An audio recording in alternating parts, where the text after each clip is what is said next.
کیسے کریں، اور رمضان المبارک کے بابرکت مہینے کی اہمیت، فضیلت اور روزوں کے متعلق ایک روزہ دار کو روزمرہ کی زندگی میں پیش آنے والے جو مسائل ہیں ان سے آگہی کے لیے آج کی اس نشست کا دوسرا سیشن، پہلا سیشن اس کا بیان ہو چکا ہے، دوسرا سیشن ہم بیان کریں گے تاکہ جو بھی عبادت ہم کریں تو ہمیں اس کی حقیقت، اس کی معیت اور اس کے مسائل معلوم ہوں۔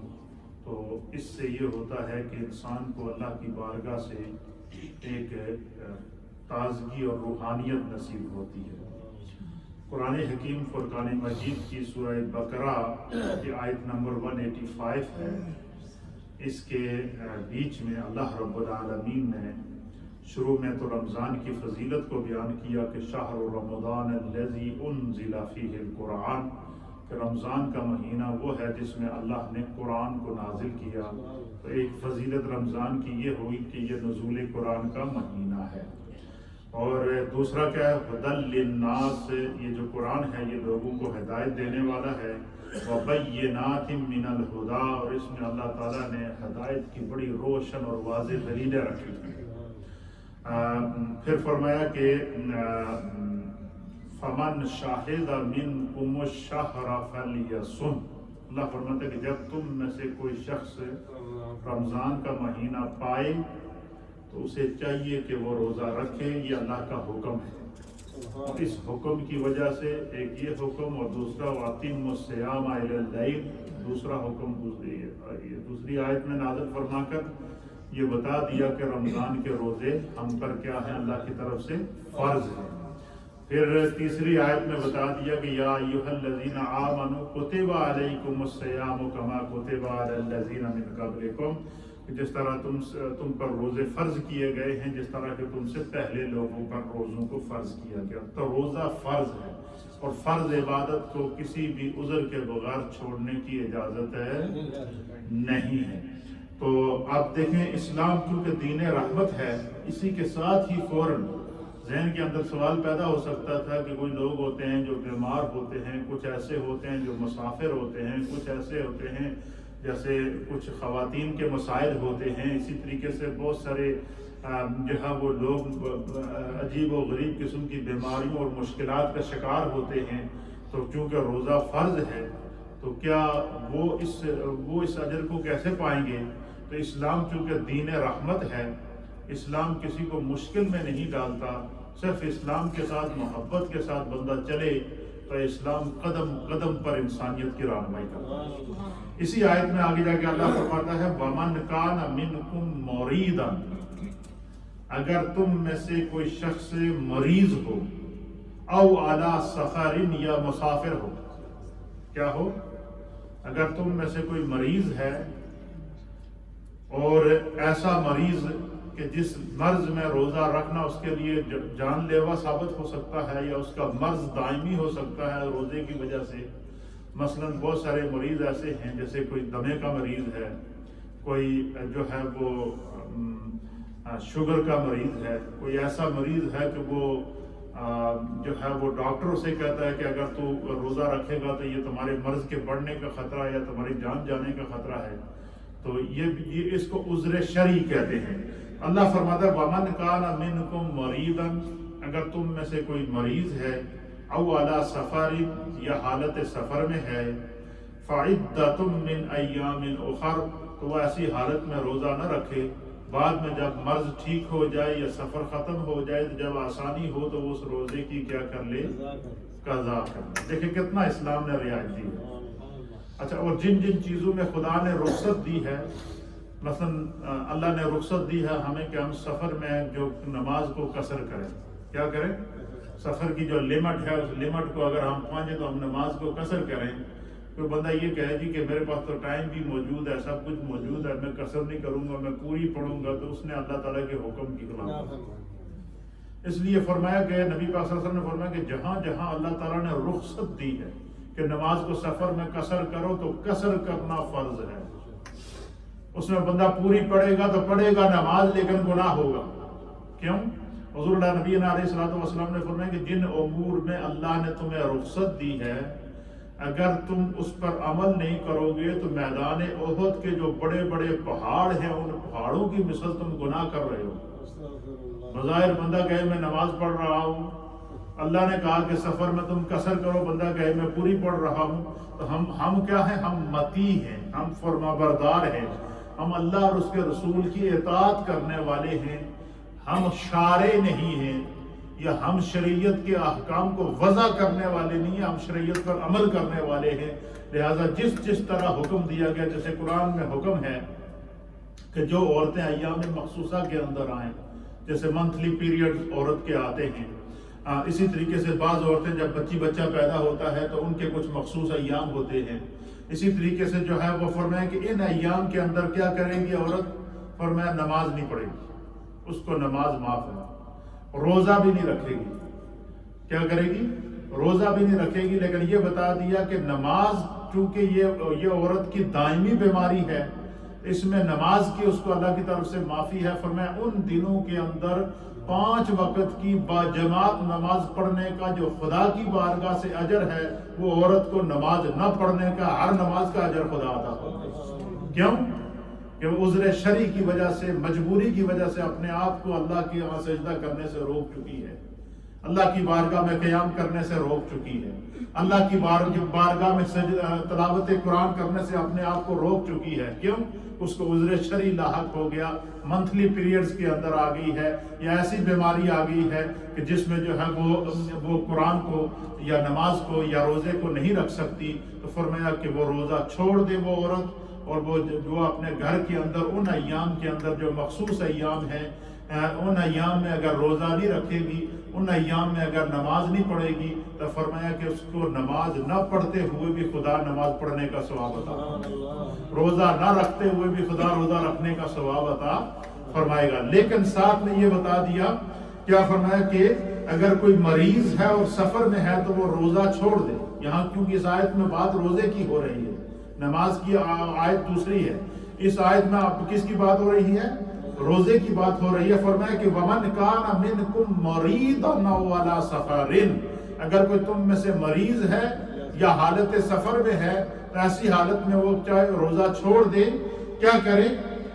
فَعِدَّةٌ مِّنْ أَيَّامٍ أُخَرَ، جب صحت یاب ہو جائے تو روزے کی قضا کر لے، اور جب سفر ختم ہو جائے تو بعد میں روزے کی کیا کر لے؟ قضا کر لے۔ تو روزے کی قضا سفر کی حالت میں، رمضان میں اگر کسی کو سفر پیش آ گیا تو وہ روزہ چھوڑنا چاہے تو وہ روزے کی قضا کرے گا، اس کا کفارہ یا اس کا فدیہ نہیں ہوگا، کیونکہ اس کی قضا ہے۔ اسی طریقے سے سفر کی حالت کے اندر اگر کوئی مریض ہے اور حالت مرض کے اندر وہ روزہ نہیں رکھے گا، لیکن بعد میں اس روزے کی قضا کرے گا، فدیہ یا کفارہ اس کا نہیں دے گا۔ تو اسی طریقے سے فرمایا کہ وجہ کیا ہے؟ اللہ تعالیٰ آگے فرماتا ہے، دیکھیں اللہ کتنا رحیم اور کریم ہے۔ فرمایا یرید اللہ بکم اليسر ولا یرید بکم العسر۔ اللہ اکبر۔ یہ سورہ بقرہ ہے، پارہ نمبر 2 ہے، اور آیت نمبر ہے 185، آیت نمبر 185، آیت نمبر 185 ہے، 185 آیت نمبر 185 ہے۔ تو اس کے اندر کیا فرمایا کہ یرید اللہ بکم اليسر، کہ تمہارا جو رب ہے وہ تمہارے لیے آسانی کا ارادہ فرماتا ہے۔ اللہ نہیں چاہتا کہ میرے بندے مشکل میں پڑے، خدا کسی پر ظلم نہیں کرتا۔ ولا یرید بکم العسر، اللہ تمہیں مشکل میں ڈالنے کا ارادہ نہیں فرماتا۔ ولتکملوا العدۃ، فرمایا کہ تم کیا کرو کہ وَلِتُكْمِلُوا الْعِدَّةَ، فرمایا کہ تاکہ تم مطلوبہ عدت کو پورا کر سکو، مطلوبہ عدد کو پورا کر سکو، یعنی حالت سفر میں یا حالت بیماری میں تمہارے جو روزے رہ گئے ہیں یا تمہاری نمازیں رہ گئی ہیں تو ان کی کیا کرو؟ قضا کرو۔ ہاں، اس میں یہ مسئلہ سمجھیے گا کہ جو عورت کے مخصوص ایام ہوتے ہیں اس میں نمازیں اس کو معاف ہیں، روزے کی کیا ہے؟ قضا ہے۔ لیکن مرد اگر بیمار ہے، بیماری کی حالت میں ایسا مرض لگ گیا کہ مثلا کسی پر غشی طاری ہو گئی، بیماری طاری ہو گئی، یا ہاسپٹل کے اندر ہے، یا اس طرح کے آپریشن کے مراحل سے گزر رہا ہے، اس کی کچھ نمازیں رہ جاتی ہیں، کچھ روزے رہ جاتے ہیں، تو فرمایا کہ وہ کیا کرے گا، بعد میں حساب کر کے نمازوں کی بھی قضا کرے گا، روزوں کی بھی قضا کرے گا، نمازوں کی بھی قضا کرے گا، روزوں کی بھی قضا کرے گا۔ پھر فرمایا کہ اللہ تعالیٰ کی کبریائی کو بیان کیا کرو، اس نے تم کو ہدایت دی ہے، لعلکم تشکرون، تاکہ تم کیا کر سکو، شکر گزار بندے بن سکو خداوند قدوس کی۔ تو اس آیت کے اندر سورہ بقرہ کی آیت نمبر اس کے اندر کے ہمیں رخصت، روزے کی رخصت کس حالت میں دی گئی ہے، بیماری کی حالت میں، یا روزے کی رخصت کس حالت میں دی گئی ہے، سفر کی حالت میں۔ اس سے پہلے ہم نے آپ کے سامنے جو مسائل پیش کیے تھے، اس میں بلڈ ٹیسٹ دینے سے روزہ نہیں ٹوٹے گا، اسی طریقے سے کان میں یا دعا یا تیل یا ٹپکانے سے، یا دانستہ یا نادانستہ ٹپکانے سے روزہ نہیں ٹوٹے گا، اسی طریقے سے جو ہے وہ آنکھ میں دعا ڈالنے سے، اس میں اختلاف ہے کہ روزہ کیا ہو جائے گا، ٹوٹ جائے گا، اس سے احتیاط کرنی چاہیے۔ پھر اسی طریقے سے جو ہے وہ روزے کی نیت کے متعلق ہم نے بیان کیا تھا، جان بوجھ کر کسی نے ہاتھ منہ میں انگلی ڈال کر کیا کی تو روزہ کیا ہو جائے گا، ٹوٹ جائے گا، اور خود بخود اگر کیا آ گئی تو اس نے اگر کوئی چیز واپس نہ نکلی تو پھر بھی وہ اس کا روزہ کیا ہو جائے گا، نہیں ٹوٹے گا، باقی رہے گا۔ اور سحری کے لیے اٹھا تو ٹائم اتنا کم ہے، یہ مسئلے سارے تاکہ یاد رہے، اس سے آگے میں مسئلہ نمبر 8 کنٹینیو کروں گا تاکہ پچھلے آپ کو جو لوگ نئے جوائن ہوئے ہیں ان کو پتہ چل جائے۔ تو سحری کی حالت میں، سحری کے لیے بندہ اٹھا تو اس پر غسل فرض تھا، اب ٹائم اتنا ہے کہ اگر غسل کرتا ہے تو سحری کا ٹائم نکل جاتا ہے، تو اس کے لیے حکم کیا ہے کہ وہ وضو کر کے ہاتھ منہ دھو کے کیا کر دے، پہلے سحری کھا لے اور اس کے بعد غسل کر لے، تو تاکہ اس کا روزہ، اس کی سحری ضائع نہ ہو۔ اس سحری کے اوپر بھی انشاءاللہ میں آگے جا کر اس کی برکات بھی بیان کروں گا۔ مسئلہ نمبر 7 یہ ہے کہ روزے کی حالت میں ٹوتھ پیسٹ کرنے سے روزہ کیا ہوتا ہے، اس کو منع کیا گیا ہے کہ اس سے روزے کے ٹوٹنے کا خدشہ ہے۔ کیوں؟ اس کے اندر ذائقہ ہوتا ہے، اور وہ جب بندہ نگلے گا تو کیا ہو جائے گا۔ ہاں، یہ فرمایا کہ وضو کے دوران مسواک کر سکتے ہیں، لکڑی کی جو مسواک ہے روزے کی حالت میں آپ کر سکتے ہیں، اور یہ سنت مصطفیٰ ہے، اس کو ادا کرنا یہ سنت ہے، اور رمضان المبارک کے دوران روزے کی حالت میں مسواک کرنا یہ بھی سنت ہے، اور خواہ عصر کے وقت یا عصر کے بعد ہی کیوں نہ بندہ مسواک کرے، مسواک کر سکتا ہے۔ ٹوتھ پیسٹ یا ٹوتھ پاؤڈر یا اس قسم کی وہ دوائیں جو ہم لگا کے دانتوں کو صاف کرتے ہیں، ان سے بچنا چاہیے، اس سے روزے کے جانے کا خدشہ ہوتا ہے، یا روزہ ٹوٹ جاتا ہے، یا روزہ مکروہ ہو جاتا ہے۔ لیکن روزے کی حالت میں مسواک کر سکتے ہیں، لکڑی کی بنی ہوئی جو مسواک ہے، چاہے عصر کے بعد ہی کریں یا روزہ کھلنے سے پہلے بھی کوئی مسواک کرنا چاہے تو پھر بھی اس کے روزے کے اوپر کوئی فرق نہیں پڑے گا۔ اس کے اوپر حدیث پاک میں آتا ہے کہ حضرت عامر بن ربیعہ رضی اللہ تعالیٰ عنہ آپ بیان کرتے ہیں کہ میں نے بہت مرتبہ نبی اکرم صلی اللہ تعالیٰ علیہ وآلہ وسلم کو روزے کی حالت میں دیکھا کہ حضور روزے کی حالت میں بھی لکڑی کی مسواک فرمایا کرتے، اور مسواک کی نبی پاک صلی اللہ علیہ وسلم نے بڑی تاکید فرمائی ہے، اور اس سے ایک تو نبی پاک کی سنت بھی ادا ہوتی ہے۔ روزے کی حالت میں فقہائے احناف نے مسواک کرنے کی اجازت دی ہے کہ روزے کی حالت میں بندہ مسواک کرے، خواہ خشک مسواک ہو یا تر مسواک ہو، ہر دو صورت میں وہ اگر مسواک کرے گا تو وہ مسواک کر سکتا ہے۔ ہاں، اس چیز کی خیال رکھیں کہ اس کا کوئی بھی ٹکڑا مسواک کا وہ گلے سے نہ اترے، جیسے ہوتا ہے نا مسواک کرتے وہ اس کے جو ریشے ہوتے ہیں وہ ٹوٹ جاتے ہیں، تو بندہ کہیں اس کو گلے سے نہ اتارے، اس کو گلے سے نہ اتارے۔ پھر اسی طریقے سے منجن، یہ جو پاؤڈر سا ہوتا ہے بنا ہوا، منجن ہے، پاؤڈر ہے، پیسٹ ہے، ایسی دوائیں جو لگا کے دانتوں کو صاف کیا جاتا ہے روزے کی حالت میں، ان کا ذائقہ محسوس ہوتا ہے تو ان سے بچنا ضروری ہے، اس سے روزہ کیا ہو جاتا ہے، حتی الامکان روزے کی حالت میں ان سے اجتناب کیا جائے۔ مفتی اعظم پاکستان کیا لکھتے ہیں کہ حتی الامکان ان چیزوں سے اجتناب کیا جائے، کیونکہ اگر ذرات حلق میں واضح طور پر محسوس ہو جائیں یا اس کا ذائقہ محسوس ہو جائے تو ایسی صورت میں روزہ فاسد ہو جائے گا، روزہ ٹوٹ جائے گا، روزہ کیا ہو جائے گا، ضائع ہو جائے گا۔ اس لیے فرمایا مسواک کر سکتے ہیں، ٹوتھ پیسٹ کرنے کی اجازت ہاں آپ سحری کھا کے روزہ بند ہونے سے پہلے ٹوتھ پیسٹ کر سکتے ہیں، یا روزہ کھول کے جب اس کے بعد آپ ٹوتھ پیسٹ کر سکتے ہیں۔ تو اس ٹوتھ پیسٹ ہم بھی جب صبح اٹھتے ہیں تو عام حالات میں ٹوتھ پیسٹ کرتے ہیں، یا رات کو سونے سے پہلے ٹوتھ پیسٹ کرتے ہیں۔ تو اس میں ٹائمنگ آپ چینج کر دیں کہ آپ بجائے صبح اٹھ کر ٹوتھ پیسٹ کرنے کے آپ سحری کھانے کے بعد روزہ بند ہونے سے پہلے آپ ٹوتھ پیسٹ کر سکتے ہیں، تاکہ آپ کا منہ بھی صاف رہے، دانت بھی صاف رہیں، اور آپ کا روزہ بھی محفوظ رہے۔ نمبر 8، مسئلہ نمبر 8 ہے کہ روزے کی حالت میں خوشبو کو استعمال کر سکتے ہیں۔ بہت سارے لوگ پوچھتے ہیں جی روزے کی خوشبو لا سکتے ہیں یا نہیں؟ تو روزے کی حالت میں خوشبو لگا سکتے ہیں، ناخن کاٹ سکتے ہیں، بالوں کو تیل لگا سکتے ہیں، اس کی کوئی ممانعت نہیں ہے، اس سے روزہ ضائع نہیں ہوتا۔ مسئلہ نمبر 9 ہے دمے کا مریض۔ ایسا مریض جس کو دمہ ہے یا سانس کی بیماری ہے، اور جب اسے سانس چڑھتا ہے تو وہ انہیلر استعمال کرتا ہے، پمپ جس کو بولتے ہیں۔ انہیلر، روزے کی حالت میں انہیلر استعمال کرنے سے روزہ ٹوٹ جاتا ہے۔ پمپ استعمال کرنے سے کیا ہوتا ہے؟ روزہ ٹوٹ جاتا ہے۔ اس کی وجہ کیا ہے کہ وہ انہیلر کے اندر دوائی ہوتی ہے، وہ دوائی ہوتی ہے۔ جب بندہ پمپ کرتا ہے تو وہ جو گیس کے پانی کے ذرات منہ کے اندر جاتے ہیں، تو وہ دوائی جا کر انسان کے اندر سے نسوں کو کھولتی ہے، جو جوف معدہ تک جاتی ہے۔ تو روزے کی حالت میں جو دمے کا مریض ہے وہ انہیلر استعمال کیے بغیر اگر روزہ رکھ سکتا ہے تو رکھے۔ کیا مثلا اگر اس کو اتنی تکلیف ہے کہ وہ اتنی برداشت ہے کہ وہ روزہ رکھ سکتا ہے اور اس میں انہیلر کی ضرورت نہیں پڑتی، تو فرمایا کہ اگر وہ روزے کی اس کے بغیر روزہ رکھ سکتا ہے تو وہ رکھے، یہ بہت بڑا اجر ہے۔ لیکن یہ اس کا عذر ہے کہ اگر اس کو دمے کا دائمی مرض ہے اور وہ اس کے لیے انہیلر لیتا ہے اور اس کے بغیر اس کا سانس بحال نہیں ہوتا، تو ایسی صورت میں فرمایا کہ وہ دائمی مریض ہے، وہ روزہ نہ رکھے، وہ روزے کا فدیہ ادا کرے۔ اور روزے کا فدیہ کیا ہے، اس کے اوپر بھی میں آپ کی خدمت میں اس مسئلے کو بھی پیش کر دیتا ہوں۔ جو فطرانہ ہے، فطرانہ ہے 5 پاؤنڈ۔ نارمل فطرانہ کیا ہے؟ 5 پاؤنڈ فی کس، ہر گھر کا ہر فرد، چاہے بچہ ہو یا بڑا ہو، اس کی طرف سے 5 پاؤنڈ فطرانہ یہ ادا کیا جائے گا۔ اسی طریقے سے روزے کا جو لوگ روزہ نہیں رکھ سکتے، دائمی مریض ہیں، تو وہ کیا کریں گے؟ فدیہ ادا کریں گے۔ اور فدیہ جب ادا کریں گے تو وہ فدیہ کیا ہوگا؟ فرمایا کہ فدیہ وہ یہاں کے حساب سے تقریباً 6 پاؤنڈ ایک روزے کا فدیہ بنتا ہے۔ کتنا؟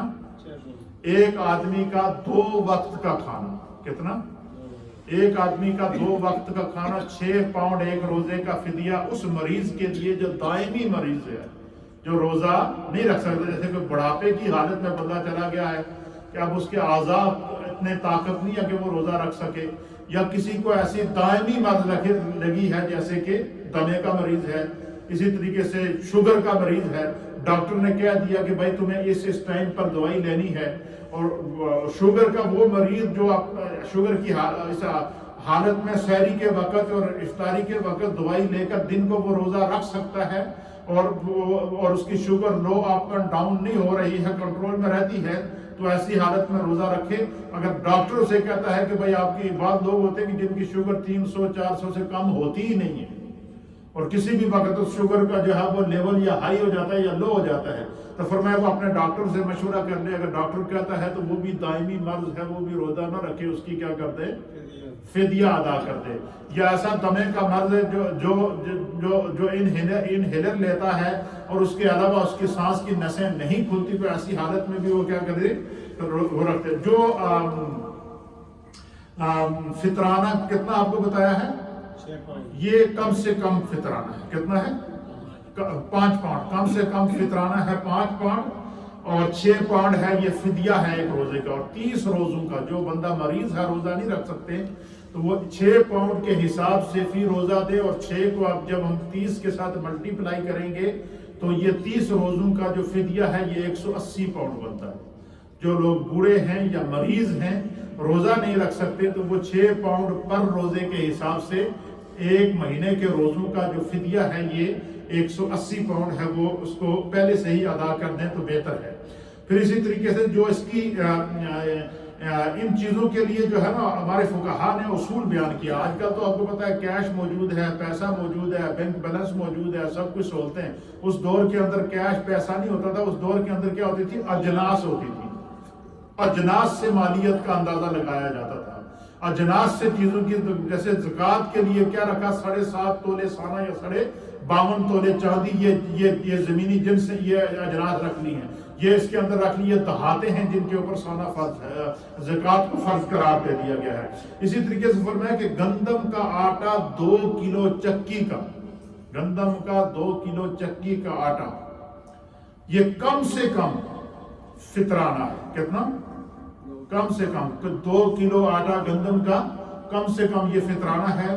پھر اسی طریقے سے اگر کسی کو اللہ نے مال و دولت دیا ہے, خوشحال ہے, اچھی اس کی انکم ہے, تو قرآن کریم میں اللہ نے فرمایا کہ وہ جتنی خیر ڈالے گا اتنا اللہ اس کو برکتیں عطا کرے. فرمایا کہ جس کے حالات اچھے ہوں, جس کے حالات اچھے نہیں ہیں, تو وہ کم سے کم 2 کلو گندم کا آٹا یا 2.25 کلو گندم, 2.25 کلو گندم کی قیمت یا 2 کلو گندم کے آٹا, اس کی قیمت کے برابر ایک آدمی کا فطرہ ہے.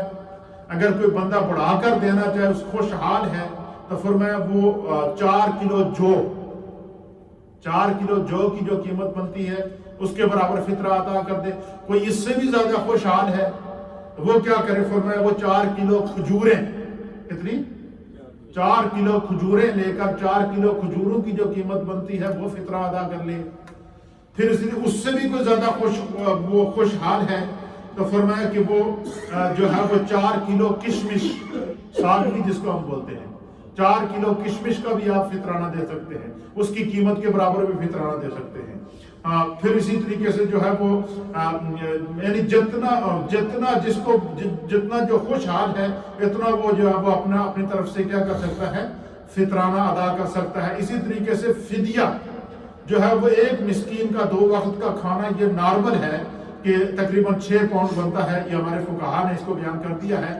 تو اگر کسی کے پاس مالیت زیادہ ہے, بعض لوگ ہوتے ہیں, مثلا ایک بندہ وہ ہے کہ جو عام کھانا کھاتا ہے, ایک وہ جو 5 سٹار کے اوپر جا کر کھانا کھاتا ہے, وہ کھانا جو ہم 5 پاؤنڈ میں کھاتے ہیں وہ 500 پاؤنڈ میں کھاتا ہے.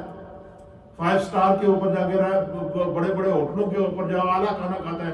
تو فرمایا کہ جس کو جتنی مالیت ہے, جس کو جتنا خوشحال ہے, جتنا خدا نے اس کو رزق دیا ہے, وہ دل کھول کر فدیہ دے.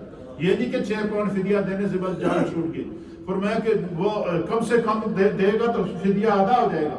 لیکن اگر وہ کسی کو بڑھا کر, مثلا ایک بندے کو اگر ہم 6 پاؤنڈ عام آدمی خطبہ فدیہ دیتا ہے, کوئی خوشحال آدمی ہے, بڑا کاروباری آدمی ہے, بینک بیلنس ہے, اللہ تعالیٰ نے مال و دولت فراوانی کے ساتھ دیا ہے, تو وہ 6 پاؤنڈ کے بجائے اگر 100 پاؤنڈ فی روزے کا فدیہ نکالتا ہے, تو فرمایا کہ جتنا اللہ کے راستے میں دو گے اتنی تمہارے لیے خیر ہے, اتنی اللہ تمہارے لیے برکتیں پیدا فرمائے گا.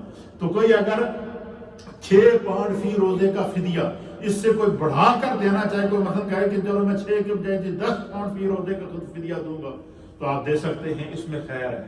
قرآن پاک نے فرمایا کہ بندہ اگر اس میں اضافہ کرنا چاہے, فَهُوَ خَيْرٌ لَكُمْ, یہ تمہارے لیے بہتر ہے. اس میں اللہ نے تمہارے لیے کیا رکھی ہے, بہتری رکھی ہے. لیکن کم سے کم روزے کا فدیہ کیا ہے, 6 پاؤنڈ ہے, اور 30 روزوں کا فدیہ کیا ہے, 180 پاؤنڈ ہے, اور فطرانہ کتنا ہے, 5 پاؤنڈ ہے. اسی طریقے سے جو ہے وہ کہتے ہیں کہ کوئی ایسا مریض ہے, دمے کا مریض ہے, جو انہیلر استعمال کرتا ہے, بغیر اس کے دن نہیں گزرتا, وہ معذور شرعی ہے.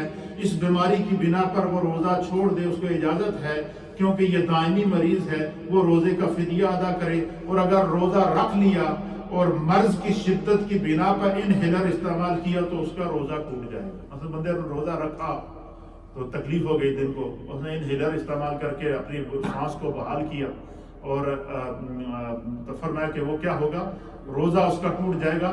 جو وہ اس روزے کی بعد میں قضا کر لے, اور قضا نہیں کر سکتا تو اس کا کیا کر دے, فدیہ دے دے, کیونکہ اگر وہ دائمی مرض کے اندر چلا گیا تو. فرمایا کہ اگر روزہ رکھنے کی استطاعت ہو تو قضا کر لے, ورنہ فدیہ ادا کر دے. انہیلر میں اگرچہ گیس ہوتی ہے, لیکن یہ حلق کے اندر جاتی ہے, اس کے اندر ایسی دوائی کے ذرات ہوتے ہیں جو پھر معدہ تک پہنچتے ہیں, جو اندر جا کے نسوں کو کھولتے ہیں. اس بنا پر ہمارے فقہا نے لکھا ہے کہ اس کے استعمال کرنے سے روزہ کیا ہوتا ہے, ٹوٹ جاتا ہے. نمبر 10, انتہائی درجے کا ذیابیطس یعنی انتہائی درجے کا شوگر کا مریض جس کی شوگر ہمیشہ ہائی رہتی ہو، بلڈ پریشر ہمیشہ ہائی رہتا ہو، تو اب فرمایا کہ ایسے تمام امراض میں مبتلا مریض جن کو خوف خدا رکھنے والا کوئی دیندار ماہر ڈاکٹر، وہ اپنے ڈاکٹر سے جا کر مشورہ کرے کہ بھائی میری شوگر اتنی رہتی ہے، اور بسا اگر جب میری شوگر کم ہوتی ہے تو میں بے ہوش ہوتا ہوں، جب شوگر زیادہ ہوتی ہے تو میں اپنے حواس کو قائم نہیں رکھ سکتا ہوں، اپنے یہ دائمی مرض ہے، فرمایا کہ وہ اپنے ڈاکٹر سے مشورہ کر لے، اور پھر ڈاکٹر سے مشورے کے ساتھ جو ہے وہ کیا کر دے، فرمایا کہ وہ وقفے سے اگر اس کو ڈاکٹر دعا استعمال کرنے کا کہہ رہا ہے، مثلا وہ لوگ ہیں جن کو بعض لوگ ہوتے ہیں جن کو ہارٹ کی سرجری ہو جاتی ہے اور ان کا جسم اتنا کمزور ہو جاتا ہے کہ وہ ان کو پھر ڈاکٹر ٹائم دیتا ہے کہ اس ٹائم ٹو اس ٹائم تک دوائی لیتا رہے گا، اگر نہیں لے گا تو تیری جان جانے کا خطرہ ہے، تو فرمایا کہ وہ دائمی مریض ہے، وہ کیا کر دے، وہ بعد میں روزے کی اگر بعد میں صحیح ہو تو قضا کر لے، نہیں تو کیا کر دے، اس کا فدیہ ادا کر دے، یعنی اس سے اللہ تعالیٰ یہ سہولت عطا فرمائی ہے۔ ایسے تمام لوگ شرعی معذور ہیں جن کا مرض دائمی ہے، ایسے تمام لوگ شرعی معذور ہیں جن کا مرض دائمی ہے، ایسی حالت میں وہ کیا کریں گے، فدیہ ادا کر دیں، اور اگر ان کی مرض دائمی ہے۔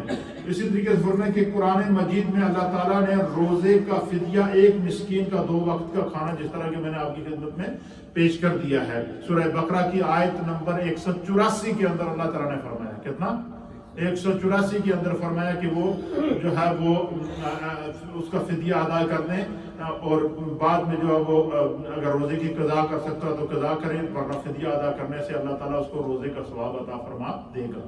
نمبر 12، اللہ تعالیٰ نے رمضان المبارک میں مسافر یا عارضی مریض کو عذر کی بنا پر روزے کی رخصت دی ہے، لیکن فرمایا کہ اگر تم روزہ رکھ لو، مثلا بندہ سفر کر رہا ہے، اس میں گنجائش موجود ہے کہ بندہ سفر میں روزہ نہ رکھنا چاہے تو نہ رکھے، لیکن اگر بندہ صحت مند ہے اور وہ چاہتا ہے کہ میں سفر کی حالت میں روزہ رکھ سکتا ہوں، اپنا روزہ پورا کر لوں گا، تو فرمایا کہ اگر وہ سفر کی حالت میں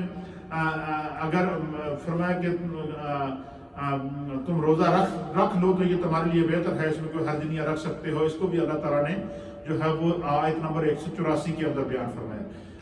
اسی طریقے سے نبی حضرت حمزہ بن عمر اسلمی رضی اللہ تعالیٰ عنہ بیان کرتے ہیں کہ میں بارگاہ مصطفیٰ کریم صلی اللہ تعالیٰ علیہ وآلہ وسلم میں حاضر ہوا، نبی پاک کی بارگاہ میں حاضر ہوا اور عرض کی کہ میں سفر میں روزہ رکھتا ہوں، اور وہ کثرت سے روزے رکھنے والے تھے، تو آپ صلی اللہ تعالیٰ علیہ وآلہ وسلم نے فرمایا اگر تم اس روزے کو پورا کرنے کی طاقت رکھتے ہو تو تمہیں اختیار ہے، چاہو تو روزہ رکھ لو، چاہو تو تمہیں چھوڑ دو۔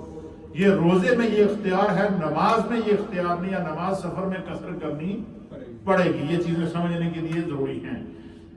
اسی طریقے سے جو ہے وہ روزہ رکھنے کی صورت میں مثلا ایک عورت ہے جو حاملہ ہے، اس کے پیٹ میں بچہ ہے، اور وہ دعائیں بھی استعمال کرتی ہے، اور وہ اتنی کمزور ہے کہ ایسی حالت میں اگر روزہ رکھے گی تو اس کے روزہ رکھنے سے اس کے پیٹ میں جو بچہ ہے اس کی صحت پر اثر پڑتا ہے، تو اس کے لیے حکم ہے کہ وہ چاہے تو ایسی حالت میں روزہ چھوڑ دے، بعد میں ٹھیک ہونے کے بعد روزے کی کیا کر لے، قضا کر لے۔ یا فرمایا کہ ایسی عورت ہے جو بچے کو دودھ پلاتی ہے اور روزہ رکھنے کی وجہ سے بچے کی صحت بگڑنے کا خدشہ ہو یا اس کی اپنی کمزوری لاحق ہو، تو ایسی صورت میں بھی وہ وقتی طور پر روزہ چھوڑ دے، لیکن بعد میں اسے اس روزے کی کیا کرنی پڑے گی، قضا کرنی پڑے گی۔ جتنی مائیں بہنیں اس مسئلے کو سن رہی ہیں اس کو غور سے سن لیں۔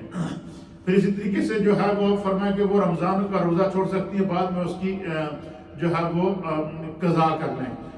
ایام مخصوصہ کے دوران جو ہے وہ عورت روزہ نہیں رکھ سکتی، ایام ختم ہونے کے بعد غسل واجب ختم کرنے کے بعد وہ روزے رکھے، جتنے دنوں کے روزے چھوٹ گئے ہیں اتنے دنوں کے روزے بعد میں وہ اس کی کیا کر لے، قضا کر لے۔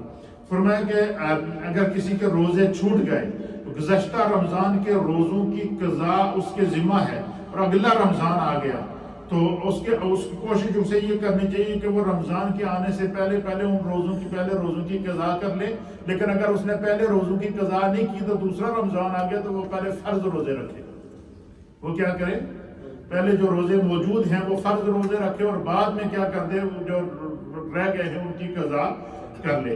پھر قضا کے لیے یہی نہیں ہے کہ فوراً جو ہے وہ اسی وقت فوراً کر لے. فرمایا جیسے جیسے تمہارے پاس سہولت موجود ہے اس حساب سے تم کیا کر سکتے ہو, روزے کی قضا کر سکتے ہو. جوان عمر حضرات روزے کے دوران جو ہے وہ کہتے کہ رمضان المبارک کے روزوں کا کسی وقفے کے بغیر لگاتار رکھنا جو ہے وہ اگر کسی نے کسی کے پورے مہینے کے روزے قضا ہو گئے, کیا ہو گئے, بعد میں ان روزوں کی قضا کرنا چاہے تو کوئی ضروری نہیں کہ پورے مہینے کے اکٹھے ہی رکھے.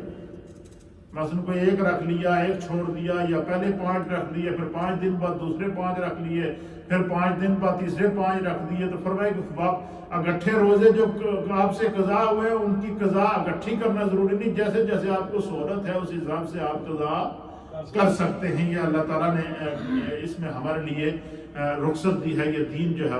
فرمایا جس نے بشری کوتاہی کی بنا پر روزہ نہ رکھا اور رکھنے کے بعد عذر کی بنا پر توڑ دیا, اس پر لازم ہے کہ البتہ فرمایا کہ جس نے روزہ رکھ کر کسی عذر کے بغیر جان بوجھ کر روزہ توڑ دیا تو فرمایا اس پر کفارہ لازم ہے, وہ 60 روزے مسلسل رکھے گا ایک روزے دے بدلے. اب یہ دیکھیں اسلام کی کتنی بڑی, دیکھیں ہم فالوور ہیں, ہم فرما بردار ہیں, ہم اطاعت گزار ہیں. اللہ تعالیٰ نے قرآن میں فرما دیا کہ روزہ نہیں رکھ سکتے ہو, بیمار ہو تو نہ رکھو, عذر ہے تو روزہ نہ رکھو, بیماری ہے دائمی تو روزہ نہ رکھو, سفر میں ہو تو روزہ نہ رکھو. لیکن جان بوجھ کر بندہ ہٹا کٹا ہو اور بالکل جناب صحت مند ہو اور وہ جناب روزے کھاتا پھرے, تو فرمایا ایک روزے دے بدلے اسے 60 روزے رکھنے کو. ایک روزے کی قضا کتنا ہے؟ 60 روزے ہیں. ایک روزے کی قضا 60 روزے ہیں. فرمایا کہ وہ پھر وہ اس پر قضا لازم آئے گی اور وہ 60 روزے مسلسل رکھے گا. اور اگر وہ 60 روزے مسلسل نہیں رکھ سکتا تو پھر جو ہے وہ پھر فدیہ دے گا. 60 اور 60 کتنے ہوتے ہیں؟ 100